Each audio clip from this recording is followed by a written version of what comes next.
নবীজি সাল্লাল্লাহু আলাইহি সাল্লাম সাহাবায়ে কেরামদেরকে বলছেন, ও আমার সাহাবায়ে কেরাম, তোমরা কি জানো তোমরা যে সুবহানাল্লাহ বলতেছো, এই সুবহানাল্লাহর দাম কত?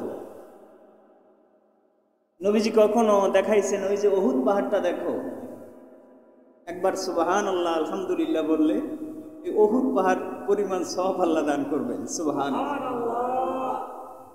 উহুদ পাহাড়ের ওজন কত আমরা জানি। আবার আল্লাহ রাব্বুল আলামিনের হাবিব নবীজি মুহাম্মদুর রাসূলুল্লাহ সাল্লাল্লাহু আলাইহি ওয়াসাল্লাম বলেছেন, ও আমার সাহাবায়ে কেরাম, সুবহানাল্লাহ ওয়াল হামদুলিল্লাহ তামলাউ বাইনাল মিজান। সুবহানাল্লাহ আলহামদুলিল্লাহ বললে মিজানের পাল্লা পরিপূর্ণ হয়ে যায়। সুবহানাল্লাহ। আবার নবীজি কখনো বলেছেন, সুবহানাল্লাহ ওয়াল হামদুলিল্লাহ তামলাউ বাইনাস সামাওয়াতি ওয়াল আরদ। মন থেকে, দিল থেকে মোহাব্বতে একমাত্র আল্লাহ রাব্বুল আলামিনকে খুশি করার জন্য যদি কেউ একবার বলে সুবহানাল্লাহ, যদি একবার বলে কেউ আলহামদুলিল্লাহ, আল্লাহু আকবার, লা ইলাহা ইল্লাল্লাহ, এই তাসবিহগুলো যদি কেউ মন থেকে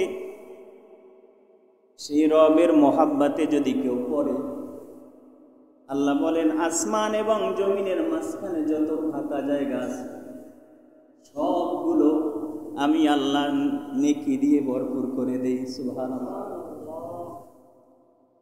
আবার বুখারী শরীফের সর্বশেষ হাদিস, বুখারী শরীফ শুরু হয়েছে সাইয়েদেনা হযরতে ওমর ফারুক রাদিয়াল্লাহু তাআলা আনহুর হাদিস, ইন্নামাল আমালু বিন্নিয়া ওয়া ইন্নামা লিকুল্লি ইমরিইম মা নাওয়া, ফামান কানাত হিজরাতুহু ইলাল্লাহি ওয়া রাসূলি ফাহিজরাতুহু ইলাল্লাহি ওয়া রাসূলি ওয়া মান কানাত হিজরাতুহু ইলাদ দুনিয়া আও ইমরাতিন ইয়ানকাহাহা ফাহিজরাতুহু ইলা মা হাজারা ইলাই। আবার বুখারী শরীফের সর্বশেষ হাদিস, عن أبي هريرة رضي الله تعالى عنه قال قال رسول الله صلى الله عليه وسلم كلمتان حبيبتان إلى الرحمن خفيفتان على اللسان ثقيلتان في الميزان سبحان الله وبحمده سبحان الله العظيم। নবীজি বলেন, কালিমাতান, দুইটা কালিমা, হাবিবাতান, খুব প্রিয়, ইলার রহমান, দুইটা কালিমা আল্লাহ রাব্বুল আলামিনের কাছে খুব প্রিয়। খফিফাতান আলাল লিসান, মুখে উচ্চারণ করতে খুব সহজ। ওয়া সাকিলাতান ফিল মিজান, কিন্তু ওজন করতে গেলে মিজানের পাল্লায় খুব ভারী হবে। কালেমা দুইটা আল্লাহর কাছে খুব প্রিয়, মুখে বলতে খুব সহজ, কিন্তু মিজানের পাল্লায় আল্লাহ খুব বেশি ওজন দিবেন। কালেমা দুইটা হলো সুবহানাল্লাহি ওয়া বিহামদিহি সুবহানাল্লাহিল আযীম। আমরা তো ন্যাক খুঁজে পাই না, ছোট্ট ছোট্ট শব্দগুলো, ছোট্ট ছোট্ট কিছু কালেমা, চলতে চলতে, কাজ করতে করতে, খেতে কাজ করতেছেন, বলা যায় সুবহানাল্লাহি ওয়া বিহামদিহি সুবহানাল্লাহিল আযীম বলতে থাকে। অফিসে কাজ করতেছেন, আল্লাহর নামের তাসবিহ পড়তে থাকেন। যেই কাজে আপনি আছেন না কেন, সেই কাজের সাথে যদি আল্লাহর নামের তাসবিহগুলো আপনার যোগ হয়, তাতে কি আলাদা আপনার সময় খরচ হবে? আপনি বলতেছেন মনে হয় জোরে জোরে উচ্চারণ করে বলতে হবে, না, আপনি মনে মনে বলে কারণ আপনি মনে মনে কি বলতেছেন? আল্লাহু আলিমুম বিজাতিস সুদূর। আল্লাহ হলেন অন্তর্যামী। আল্লাহ হলেন অন্তর্যামী। তুমি মনে মনে কি বলো দুনিয়ার কেউ জানে না, কিন্তু জানে কে? আল্লাহ জানে। মনে মনে আস্তে আস্তে বলো সুবহানাল্লাহ, সুবহানাল্লাহ বলতে বলতে রাস্তায় হাঁটো। মিজানের পাল্লায় আমাদের ওজন যখন করা হবে, সেই ওজনের সময় আমি একদিন বলেছিলাম যে কিয়ামতের ময়দানে আমাদের আমলগুলো গণনা করা হবে না। কি করা হবে না? গণনা করা হবে না। আমি কত বড় হাজী সাহেব, আপনি কয়শো হজ জীবনে করছেন, সেই গণনা আল্লাহ করবে না। আপনি কত কোটি টাকা যাকাত দিয়েছেন, সেই গণনা করা হবে না। আপনি কত হাজার রাকাত নফল নামাজ পড়েছেন, গণনা করা হবে না। আম্মা মান সাকুলাত মাওয়াজিনুহু ফাহুয়া ফি ঈশাতির রাদিয়া ওয়া আম্মা মান খাফফাত মাওয়াজিনুহু ফাউম্মুহু হাওিয়া। আল্লাহ বলেন কিয়ামতের দিন তোমাদের আমল নামা ওজন করা হবে, গণনা করা হবে না। কি করা হবে? ওজন করা হবে। তুমি নামাজ কত বেশি পড়েছ, গণনা করা হবে না, ওজন করা হবে। তোমার নামাজের ওজনটা কত? তুমি সদকা করেছ, কত হাজার কোটি সদকা করেছ, গণনা করা হবে না, ওজন করা হবে। তোমার সদকার মূল্য কত? তুমি প্রতি বছর কাবা শরীফে যে এতেকাবে পড়ে থাকো, কতবার কাবা শরীফে এতেকাব করেছো, গণনা করা হবে না, ওজন করা হবে। তোমার ইখলাসটা কতটুকু ছিল? তোমার আমলের মধ্যে, প্রত্যেকটা আমলের মধ্যে আমি আল্লাহর জন্য কতটুকু ছিল, দুনিয়াবাসীর জন্য কতটুকু ছিল, মানুষকে দেখানোর জন্য কতটুকু ছিল, ওজন করা। এজন্য নবীজি সাল্লাল্লাহু আলাইহি ওয়াসাল্লাম বলেছেন, উম্মতে মুহাম্মাদীর প্রত্যেকটা নেক শুধু 10 গুণ না, 10 থেকে 700 গুণ পর্যন্ত বাড়ানো হবে। কত? 700 গুণ পর্যন্ত বাড়ানো হবে। কেহ এক ওয়াক্ত নামাজ পড়লে এক রাকাতে 10 রাকাত পরিমাণ সওয়াবই পাবে, কেউ 100 রাকাত পাবে, কেউ 500 রাকাত পাবে, কেউ 700 গুণ পর্যন্ত পাবে। সুবহানাল্লাহ। এটা কেমনে? ইখলাস। আপনার নামাজটা কি বিপদে পড়া নামাজ হয়েছে? আপনার নামাজটা কি বিয়াই বাড়ি তালই বাড়ির নামাজ হয়েছে? আপনার নামাজটা কি শুধু রমজান মাসের নামাজ ছিল? আপনার নামাজটা কি শুধু জুমার দিন বাড়ির মহিলাদের ঠেলায় পরে মসজিদে আসা ছিল? আপনার নামাজটা কি নির্বাচনের নামাজ ছিল? আপনার নামাজটা কি জাস্ট মানুষকে ধোঁকা দেওয়ার জন্য ছিল? অথবা আপনি হজ করেছেন, জীবনে প্রতিবার হজ করতে যান, আপনার হজ করাটা কি শুধু সাইনবোর্ড ছিল যে দোকানের সামনে আলহাস অমুক অমুক লেখা হবে, মানুষকে ধোঁকা দিতে সুবিধা হবে? হাজী সাহেবের দোকানে তো আর 2 নাম্বারই হবে না, কিন্তু সব 2 নাম্বারে ভরা। সুতরাং কিয়ামতের ময়দানে গণনা করা হবে না আপনি কতবার হজ করেছেন। কিয়ামতের ময়দানে গণনা করা হবে না যাকাতের কত টেরা কাপড় প্রতিবার আপনি পাঠিয়েছেন। আমি তো এই কথাটা বারবার বলি, সামনে আবারও রমজান মাস আসতেছে খুব তাড়াতাড়ি, আবারও জাকাতের নোংরা কাপড়, নিম্ন মন মানসিকতা মানুষগুলো আবারও জাকাত দেওয়ার জন্য তৈরি হবে। জাকাতের কাপড় তৈরি হয় আলাদাভাবে,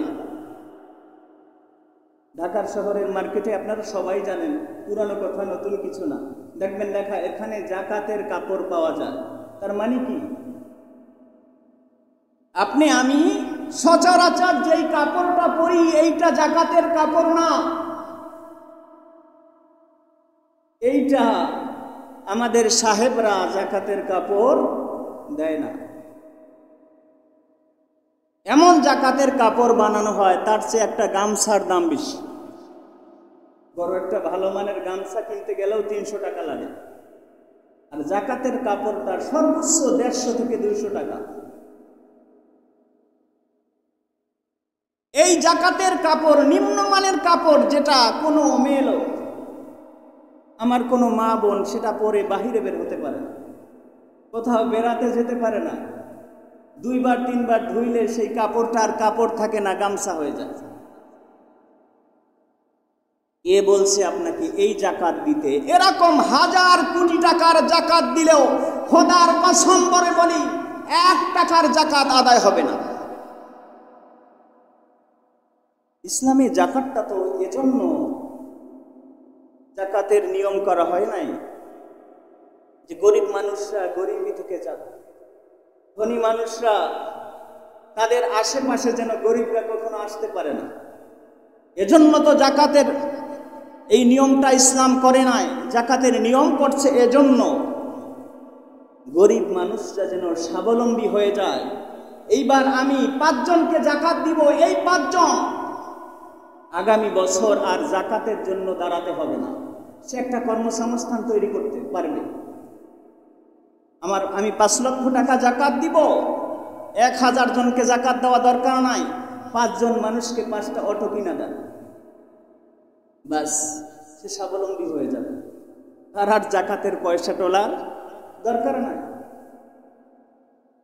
আপনি 1000 মানুষকে জাকাতের কাপড় দিবেন, দরকার নাই 50টা মা বোনকে সেলাই মেশিন কিনে দেন, স্বাবলম্বী হয়ে যাবে।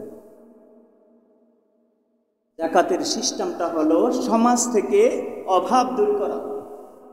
জাকাতের সিস্টেমটা হলো সমাজ থেকে বৈষম্য দূর করা, সবাই যেন এক কাতারে দাঁড়াইতে পারে। ধনী গরিবের এই উঁচু নিচু ব্যবধানটা যেন না থাকে। আপনি হজ করতে যাবেন, আপনি কোরবানি করবেন, যে কোনো আমল করবেন, কোরবানির পশুটা কত দামি সেটা গণনা করা হবে না। কয় লাখ টাকা, ফেরেশতারা বলবে, আল্লাহ বলবেন ফেরেশতারা গণনা করো দেখি তো কয় লাখ টাকার কোরবানির গরু কিনলো। গণনা করা হবে না, ওজন করা হবে। ওজন কি করা হবে? গোশত ওজন করা হবে, রক্ত ওজন করা হবে না। লা ইয়ানালাল্লাহু লুহুমুহা ওয়ালা দিমাউহা ওয়ালাকিন ইয়ানালুহুত তাকওয়া মিনকুম। আল্লাহ বলেন তোমরা যে কোরবানি দাও, তোমাদের কোরবানির পশুর গোশত আমি আল্লাহর কাছে আসে না, রক্ত আমার কাছে আসে না। ওয়ালাকিন ইয়ানালুহুত তাকওয়া মিনকুম। তোমাদের মনের অবস্থা, তোমাদের খোদাভীতি, তোমাদের তাকওয়া, তোমাদের পরহেজগারি। এজন্য বলতেছিলাম ফাআম্মা মান সাকুলাত মাওয়াজিনুহু, আল্লাহ রাব্বুল আলামিন বলেছেন সেদিন মিজানের পাল্লা যার ভারী হবে, নেকের পাল্লা যার ভারী হবে, ফাহুয়া ফি ঈশাতিন রাদিয়া, আল্লাহ রাব্বুল আলামিনের সন্তুষ্টময় জান্নাতে, যেটা তার জন্য অপেক্ষা করতেছে, সেখানে সাদর আমন্ত্রণে সেখানে চলে যাবে। ওয়া আম্মা মান খাফফাত মাওয়াজিনুহু ফাউম্মুহু হাওিয়া,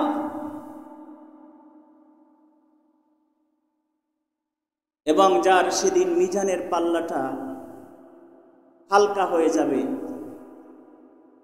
নেকের পাল্লাটা হালকা হয়ে যাবে, তার ঠিকানা হবে হাবিয়া নামে জাহান্নাম। আল্লাহ আবার প্রশ্ন করতেছেন নবীজি আপনি কি জানেন? অমা আদরাকা মা হিয়া, সেটা কি আপনি জানেন? নারুন হামিয়া,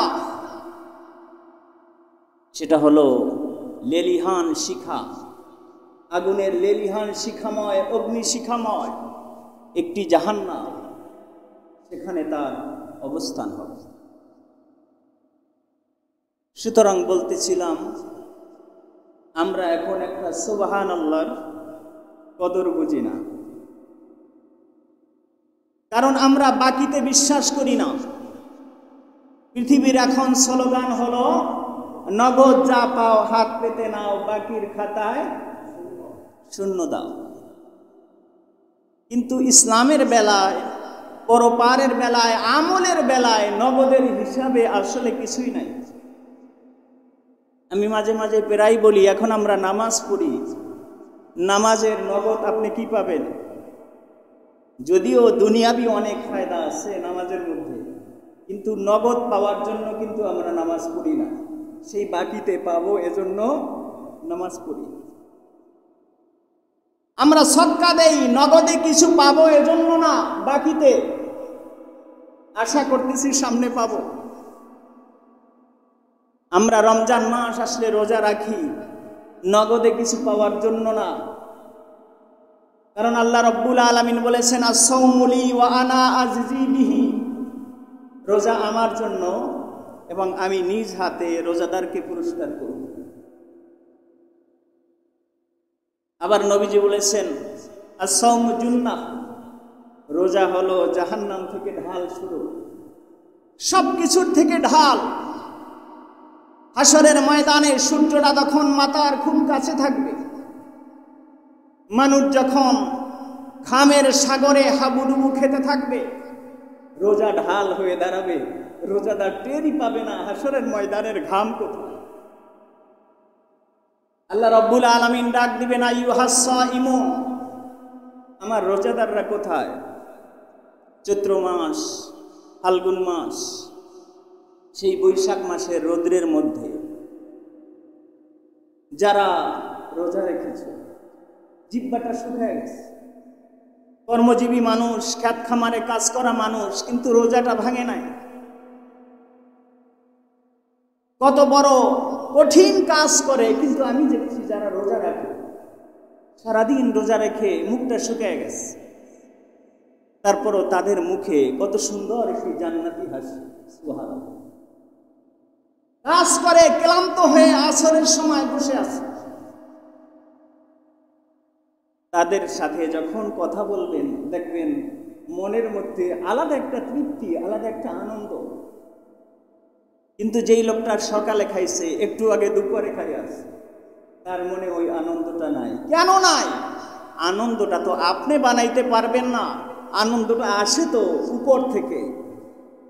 কারণ নবীজি বলছেন লিসাইমি ফারহাতান, রোজাদারদের জন্য আনন্দ হলো দুইটা, একটা হলো ইনদাল ইফতার, সারাদিন রোজা রাখার পরে ইফতারের সময় যখন রোজাদার ইফতার করে, গরিব মানুষ হয়তো দুইটা খেজুর একটু পানি, এক মুঠ মুড়ি দিয়াও যদি ইফতার করে, এই মানুষটার মুখ থেকে, এই মানুষটার মনের মধ্যে যেই জান্নাতি আনন্দটা পাবে, আপনি 3 বেলা খাইছে, এই আনন্দটা পাবেন না। কারণ এই আনন্দটা আসে জান্নাত থেকে, উপরওয়ালা উপর থেকে ফয়সালা হয়। নবীজি বলেছেন আর একটা খুশি হলো ইনদা লিকাই রাব্বিহি, কিয়ামতের ময়দানে আল্লাহ রাব্বুল আলামিন যখন বলবেন আইয়ুহাস সাইমুন, কোথায় আমার রোজাদাররা? আজকের নিজ হাতে আমি রোজাদারদেরকে পুরস্কার করব। সুবহানাল্লাহ। হাসরের ময়দানে সেই পুলসিরাতের সময়, মিজানের সময়, হিসাব নিকাশের সময়, যখন একটা সুবহানাল্লাহর কারণে মানুষ নেকের পাল্লাটা উপরে চলে যাবে, বদের পাল্লাটা নিচে চলে যাবে, সেদিন আফসোস হবে যদি আরো একবার সুবহানাল্লাহ বলতাম, যদি আরো একবার সুবহানাল্লাহ বলতাম, তাইলে একটা সুবহানাল্লাহর ওজনে আজকের মিজানের পাল্লাটা আমার ভারী হয়ে যেত, নিচে চলে যেত। আবার ইবাদতেরও কোয়ালিটি থাকতে হবে। নবীজি সাল্লাল্লাহু আলাইহি সাল্লাম বলেন কিয়ামতের দিন সবচেয়ে হতভাগা হবে সেই লোকটা যে দুনিয়ার ভিতর থেকে বস্তায় বস্তায় আমল নিয়ে হাসরের ময়দানে উঠছিল। অনেক আমল আমল দেখে লোকটা বলছিল, আজকের আমাকে ঠেকায় কি? আমার আমলের বস্তা হলো 50টা আর গুনার বস্তা হলো একটা। সুতরাং আমার আমলের যেই অবস্থা, আমাকে আজকের ঠেকায় কে? হঠাৎ করে দেখা যাবে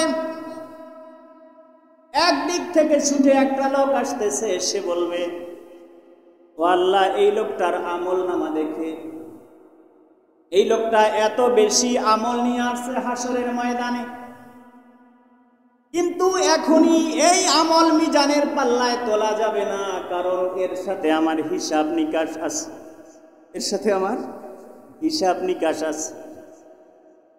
আমার সাথে তার সাথে পাশাপাশি খেত ছিল, প্রতি বছর কোদাল দিয়া কোপাইতে কোপাইতে এক হাত আমার মধ্যে প্রতি বছর চলে যায়।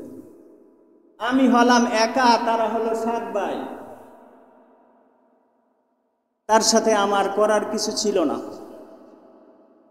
জুলুম করতে করতে তার 5 ঘন্টা হয়ে গেছে 8 ঘন্টা, আর আমার যেটুকু থাকার অতটুকু।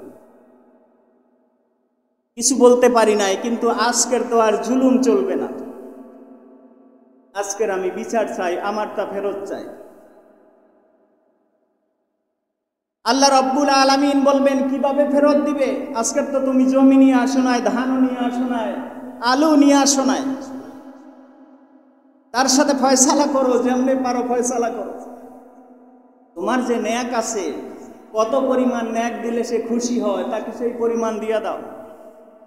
সেই লোকগুলাও সেদিন এমন চালাক হবে, নিজের পাওনা সেদিন করায় গন্ডার চেয়ে একটু বেশি হিসাব করে নিতে চাইবে।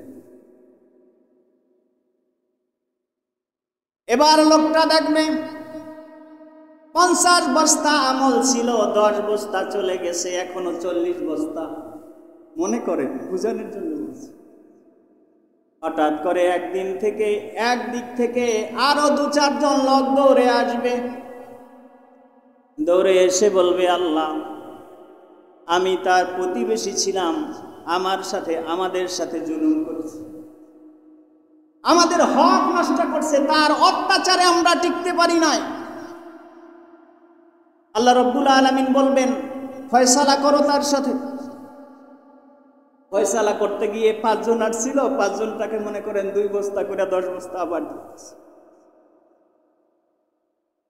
আবার আর এক দিক থেকে দৌড়াইয়া আরো 5 জন 10 জন লোক আসবে। রিক্সাওয়ালা বলবে, আমি সামান্য রিক্সাওয়ালা ছিলাম, জোর করে আমার রিক্সায় উঠতো, আবার রিক্সা থেকে চলে যেত। আমি যদি ভাড়া চাইতাম, আমার গালের উপরে চর মারতো, থাপ্পড় মারতো। আমার চোখেও আমাদের এলাকায় দেখেছি, নাম বলবো না, নাম বললে সেটা দেখেছি, শেষ বয়সে তাকে কেউ রিক্সায় নেয় না। আমি জানতাম না, আমি তো বাহিরেই থাকি। রিক্সাওয়ালাকে জিজ্ঞাসা করলাম, ভাই, মুরব্বী মানুষ, লাঠি বট দিয়ে হাঁটে, তাকে রিক্সায় নেন না কেন? ভাই, তাকে মোটামুটি 20 বছর নিছি, কোনোদিন টাকা দেয় না। টাকা যখন চাইছি, তার হাতে 2-4-50টা থাপ্পড় আমিও খাইছি, কিন্তু এখন আর থাপ্পড়ের জোর নাই, থাপ্পড় দিতে পারে না, কিন্তু এখন আর আমরা তাকে কেউ রিক্সায় নেই না। আল্লাহ রাব্বুল আলামিন বলবেন, রিক্সাওয়ালার থাপ্পড় ফেরত দাও। তাকে 5 বস্তা দিয়া দিল। অন্য একজনের সাথে জুলুম করেছো, তাকে দিয়া দিলা, কিন্তু দিয়া দিলা শুধু তা না, তাকে তুমি 10 বস্তা দিলা, তার ভিতরে যে 10 বস্তা গুনাহ, সেটা তুমি নিলা। নবীজি বলেন, নেকের বড় স্তূপ নিয়ে কিয়ামতের ময়দানে উঠবে, গুনার বড় স্তূপ নিয়ে জাহান্নামে চলে যাবে। সুতরাং শুধু আমল করলেই হবে না, নামাজি হবেন, শুধু নামাজির কোয়ালিটি থাকতে হবে। প্রতিবেশীর সাথে জুলুম করবেন, মানুষের সাথে মিথ্যা বলবেন, পাশের খেয়াতালা মানুষ, তার উপর আপনি জুলুম করবেন, অত্যাচার করবেন, মানুষকে মিথ্যা মামলা দিবেন, মিথ্যা হামলা করবেন, মানুষকে এমন প্যাঁচ লাগাই দিবেন যে জীবনের সব শেষ। মানুষকে একটা নারী কেলেঙ্কারি লাগাই দিবেন, জীবনের সব সম্মান শেষ। শুধু আমল করলেই হবে না, আপনি মুসলমান, আপনি নবীজির একজন উম্মত, আপনার কোয়ালিটি থাকতে হবে। সব দিক হিসাব করে আপনাকে চলতে হবে। কুনতুম খায়রা উম্মাতিন উখরিজাত লিন-নাস, তোমাকে শ্রেষ্ঠ উম্মত বানানো হয়েছে। শুধু মসজিদে বসে জিকির করলা আর বাহিরে গেলে সব ভুলে গেলা, এটার নাম ইসলাম না, এটার নাম ইবাদত না। তুমি নিজে পেট পুরা খাইলা, তোমার প্রতিবেশী না খায়া মরলো, এর নাম ইসলাম না। তুমি ধনী মানুষ, তোমার কোয়ালিটি একরকম, পাশের গরিব মানুষটা বা তোমার অধীনস্থ মানুষটার কোয়ালিটি আর একরকম। তুমি বাড়িওয়ালা, তোমার কোয়ালিটি একরকম, তোমার ঘরের যে চাকর, তোমার বাড়ির যে দারোয়ান, তার পোশাক আর একরকম। এটা ইসলাম না। হযরত বেলাল রাদিয়াল্লাহু তাআলা আনহু উমাইয়া নামে এক কাফেরের গোলাম ছিল। এমন বেশি অত্যাচার করত, নবীজির সহ্য হলো না। নবীজি সাল্লাল্লাহু আলাইহি ওয়াসাল্লাম তার প্রিয় সাহাবী আবু বকরকে ডাইকা বলতেছেন, আবু বকর, উমাইয়া তার গোলাম বেলালের উপরে এত বেশি অত্যাচার করতেছে, আমার সহ্য হয় না, তুমি কি তাকে মুক্ত করে আনতে পারো? নবীজির কাছেও পয়সা নাই, আবু বকরের কাছেও খুব একটা পয়সা নাই। নবীজি বলতেছেন, আমার কাছে যা ছিল আমি দিলাম, তুমি একটু চেষ্টা করো, বেলালকে মুক্ত করে আনা যায় কিনা। কিতাবে আসছে এত বেশি অত্যাচার করত হযরতে বেলাল রাদিয়াল্লাহু তাআলা আনহুর উপরে। শীতের রাত্র, কঠিন শীতের রাত্র, পোশাক পরাইতেন শুধু নাভি থেকে হাঁটু পর্যন্ত, শীতে থরথর করে কাঁপত। লোকেরা জিজ্ঞাসা করত, উমাইয়া তুমি এত সুন্দর সুন্দর ল্যাপটপ পোশাক পরে থাকো, তোমার গোলামটাকে এত কষ্ট দাও? উত্তর দিত, আমি মালিক, সে গোলাম। আমি যেই পোশাক পরি তাকেও যদি সেই পোশাক পরায়, তবে আমার মাঝে আর তার মাঝে পার্থক্য কি হলো? মরুভূমির মধ্য থেকে হযরতে বেলাল খালি পায়ে হাঁটাইতেন। কিতাবে আসছে হযরতে বেলাল রাদিয়াল্লাহু তাআলা আনহুর পা ফেটে রক্ত চৌচির হয়ে রক্ত বের হতো। লোকেরা জিজ্ঞাসা করত, উমাইয়া এত কষ্ট কেন দাও গোলামকে? তিনি বলতো, আমি মালিক, আমি জুতা পায়ে দেই, মোজা পায়ে দেই। আমার গোলামও যদি জুতা পায়ে দেয়, মোজা পায়ে দেয়, মালিক এবং গোলামের মধ্যে পার্থক্য কি হবে? কিন্তু ইসলাম কি বলে? নবীজি সাল্লাল্লাহু আলাইহি সাল্লাম মদিনা নগর রাষ্ট্রের প্রধান হযরতে বেলালকে মুক্ত করে নবীজির কাছে আনলেন। নবীজি বলতেছেন, বেলাল তোমারও কেউ নাই, আমারও কেউ নাই, তোমার মা নাই, বাবা নাই, চতুর্দিকে দেখারও কেউ নাই, আমি মুহাম্মদ সাল্লাল্লাহু আলাইহি সাল্লাম এতিম, আমাকেও দেখার কেউ নাই। আজকে তুমি আর আমি এক হয়ে গেলাম। সুবহানাল্লাহ। নবীজি সাল্লাল্লাহু আলাইহি সাল্লাম তাকে বললেন, আজকের থেকে মসজিদে নববীর তুমি সদস্য, তুমি মসজিদে নববীতে থাকবে। আমি যদি খাই তুমি খাবে, আমার মুখে যদি এক লোকমা যায় তোমার মুখেও এক লোকমা যাবে। নবীজি সাল্লাল্লাহু আলাইহি সাল্লামের খাবার আসলে কালো মানুষ, নিগ্র মানুষ কেউ তাকায় না।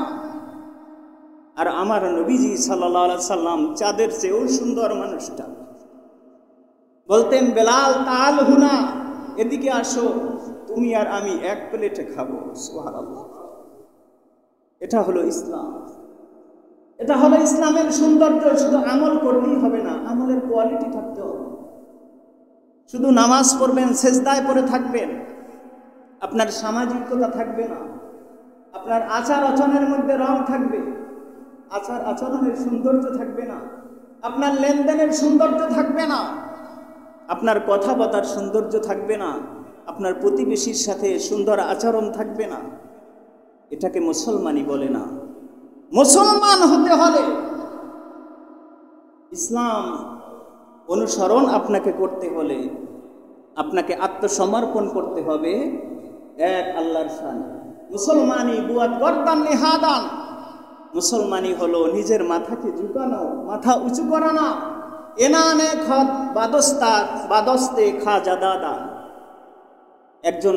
একটা গোরা, একটা বড় এরকম হাতি যখন তার গলার রশিটাকে ছোট্ট একটা মালিকের হাতে তুলে দেয়, ছোট্ট একটা মানুষ দেখবেন ঢাকার শহরের সদরঘাটে ঘোড়ার গাড়ি, আমি মাঝে মধ্যে ঢাকা গেলে চড়ি, তো দেখবেন ছোট ছোট এই যে 10-12 বছর 15 বছরের বাচ্চারা ঘোড়ার গাড়ি চালায়। একটা ঘোড়ার গায়ে কত শক্তি! ঘোড়াটা যদি বলে আমি তো হুকুম মানি না, মানানো সম্ভব? কিন্তু ঘোড়াটাকে যখন আল্লাহ মেসেজ দিয়া দিলেন, ও ঘোড়া, মানুষ আশরাফুল মাখলুকাত, প্রত্যেকটা মানুষের হুকুম মানতে তুমি বাধ্য। ঘোড়াটা মানুষের হুকুম মানার জন্য নিজের রশিটা, গলার রশিটা, নাকের রশিটা মালিকের হাতে তুলে দেয়। মালিক যদি বলে তুমি ডানে যাও, ডানে যাবে। মালিক যদি বামে টান দেয়, বামে যাবে। মালিক যদি সোজা টান দিয়ে বলে স্টপ, দাঁড়িয়ে যাবে। এজন্য আমি খুতবার মধ্যে যে আয়াত তেলাওয়াত করেছিলাম, যে আমরা সবাই কুল ইন্না সলাতি ওয়া নুসুকি, আমার নামাজ, আমার কোরবানি, ওয়া মাহইয়ায়া, আমার বেঁচে থাকা, ওয়া মামাতি, আমার মরণ, লিল্লাহি রাব্বিল আলামিন। এর নাম হলো মুসলমান। এর নাম কি? মুসলমান। আল্লাহ রাব্বুল আলামিন আমাদেরকে ইবাদতের পাশাপাশি খাঁটি মানুষ হওয়ার তৌফিক দান করুন। আমা তৌফিক ইল্লা বিল্লাহ। আসসালামু আলাইকুম ওয়া রাহমাতুল্লাহি ওয়া বারাকাতুহু।